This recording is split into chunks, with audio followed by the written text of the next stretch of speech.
Linda Hein, a PhD student from the University of Zurich, and I'm joined here today by Nora Pankratz from UCLA. You will be a speaker at our seminar series in sustainable finance in the coming autumn semester. We are keen to see your presentation on climate change and adaptation in global supply chain networks. And before that, we have the pleasure to have you here with us to share some teasers of your work. So your research focus is among others in economic adaptation and financial economics of climate change. What has motivated you to pursue this particular project? Hi Linda, thanks first of all for having me, and I'm very excited, very much looking forward to the seminar in fall and sustainable finance at Zurich. Yeah, when it comes to my motivation to work on all of this, so I think first of all, definitely I'm personally concerned about climate change. But also there was a time in my PhD when I realized that there's really a lot of potential and a lot that finance researchers could do to use the existing data and methodologies to try to contribute to better understand the scope of the challenge that climate change might pose to the financial market, but then also particularly the limitations and strategies of firms to adapt to climate change.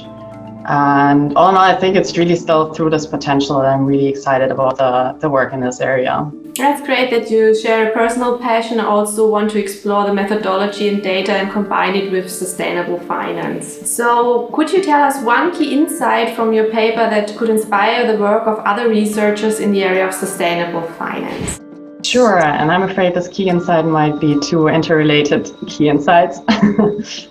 So the project, which is, by the way, joint work with Christoph Schuller at Arizona State University. In this project, we combine data on global supply chain connections with granular records on past climate shocks, so heat waves and floods, at these firm locations, as well as the IPCC projections on the expected change to come.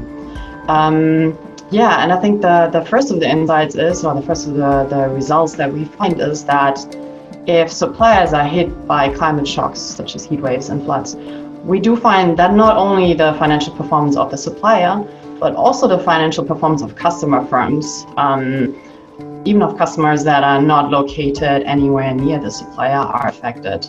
So in short, I think what that means is that no matter really where you operate in the world, as long as your supply chain is global, climate shocks elsewhere might really be your business.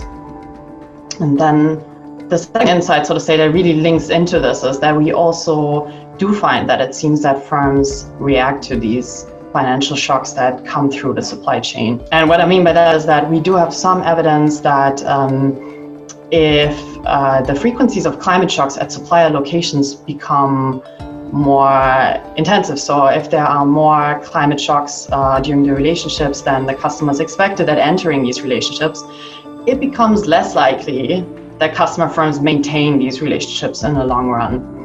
And yeah, again, I think we have still some work to do there to understand more about how these strategies to adapt in a supply chain and the potential to do that differ between firms. But it's some first evidence that this geographical adjustment is going on. Thank you for these two exciting insights, and that brings us to our final roundup question, which is: what is the number one takeaway you would want investors with an interest in sustainability to understand and also act upon? And again, I would say it's difficult to boil it down to one aspect, but if I come up with only one thing that I think is important here, I would point to climate risk management. And I think recently we've seen that investors at large, not only sustainable finance investors, are really concerned with climate risk management, both at the firm and in firm level and in portfolios. One thing that I'm not always sure about is to what extent there is awareness of potential trade-offs in climate risk management. So for example, here in this case, what we might see is that given the fact that climate change is projected to be much more intense in less developed countries, if there's such a tendency or risk management in supply chains that limits the exposure to these risks and might imply working more with more local firms in more developed countries, but thereby also taking opportunities away from firms in less developed countries that might experience more climate shocks, I'm not sure if that is ideal in terms of other sustainable development goals that, again, sustainable finance investors particularly care about.